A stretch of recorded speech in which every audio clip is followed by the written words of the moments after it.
Ça, notre rendez-vous Je peux pas, j'ai politique, un numéro consacré cette semaine au municipal, à moins d'un an de l'échéance. Ça commence à bouger, c'est le cas à Mulhouse, où l'on retrouve Loïc Schaeffer et Thierry Sitter.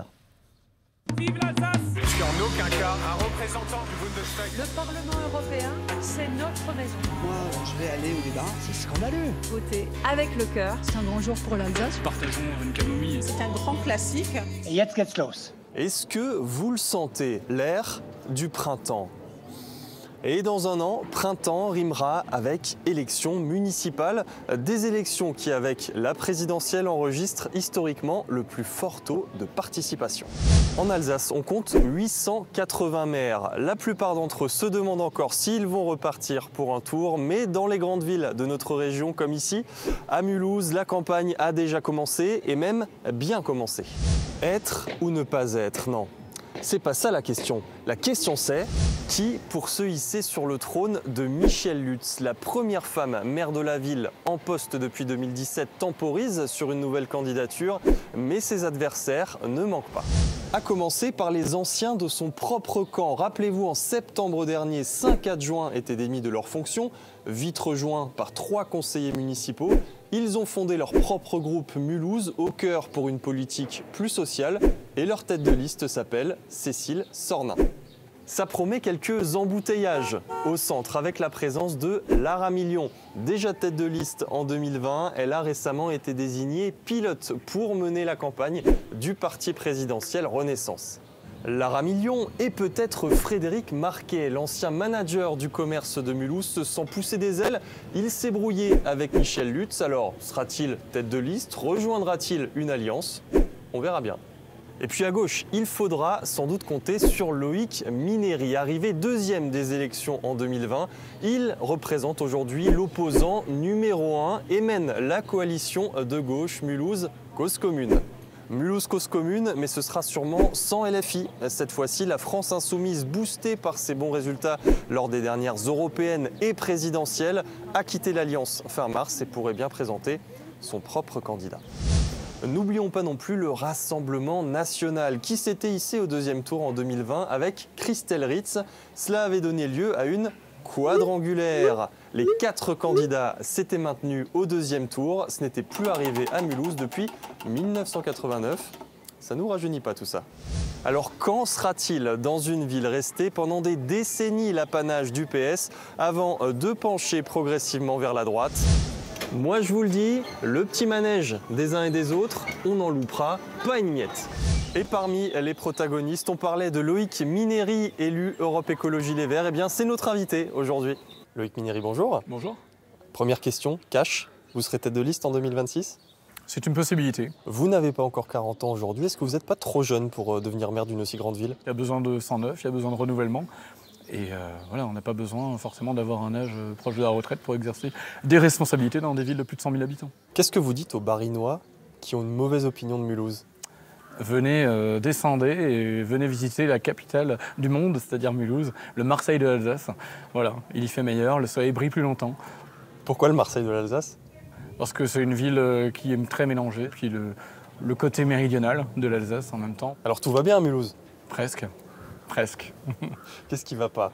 Ah, il y a de gros soucis, de grosses inégalités, donc les situations de pauvreté qui explosent. Alors Mulhouse Cause Commune, c'est votre groupe. Est-ce qu'on doit le rebaptiser La gauche se divise? Non. Qu'est-ce qui s'est passé avec LFI, la France Insoumise? Je pense qu'on a une composante, donc la France Insoumise, qui n'a pas voulu jouer collectif. Plus d'écologie au quotidien à Mulhouse, ça passe par quoi? Ça passe par repenser les mobilités, ça passe par renaturer la ville, ça passe aussi par donner du pouvoir d'achat aux habitants pour leur permettre d'isoler leur logement. Vous aimez le vélo aussi? Oui. Pourquoi vous ne déménagez pas à Strasbourg alors?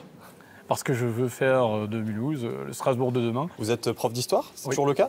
Toujours, d'histoire-géographie. C'est quoi votre période préférée de l'histoire? L'histoire contemporaine. On va dire le XXe siècle avec ses enjeux très complexes, que ce soit évidemment en Europe et dans le reste du monde. Beignet de carnaval ou carpe frites?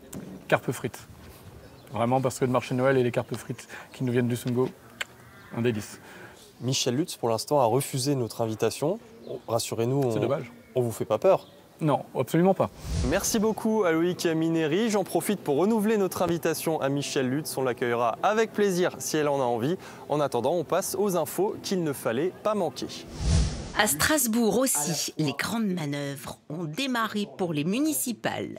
Jean-Philippe Vetter, élu Les Républicains, est le premier à s'être lancé dans la course. Mais cela n'empêche pas Pierre Jakubowicz d'y croire.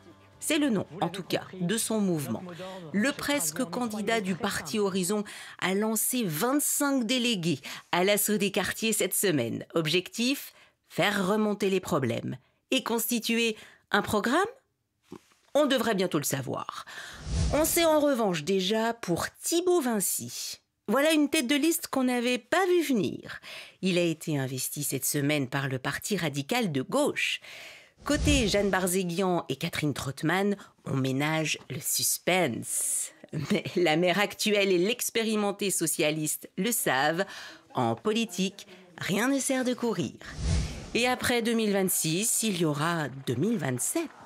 Il y avait dimanche dernier à Paris comme un air de campagne présidentielle. Des meetings pour lesquels nos élus alsaciens ont fait le déplacement. Virginie Joron, Théo Bernard et Christian Zimmermann pour le RN étaient place Vauban en soutien à Marine Le Pen.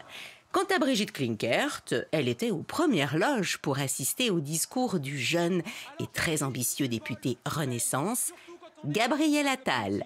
Le député insoumis, lui, Emmanuel Fernandez, était dans le cortège place de la République. Bref, on vous l'a dit, municipale, présidentielle, la bataille est lancée. Et puis loin des arènes politiques traditionnelles, la députée Brigitte Klinkert et le sénateur Christian Klinkert s'essayent au sabre laser en marge d'un tournoi organisé par la Fédération d'escrime à Colmar. Pendant ce temps-là, Franck Leroy, président du Grand Est, serre la pince à Robert Pires, champion du monde 98 avec les Bleus pour un match de gala entre anciens du FC Metz et chef étoilé du Guide Michelin, supporter du Racing, pardonnez-moi.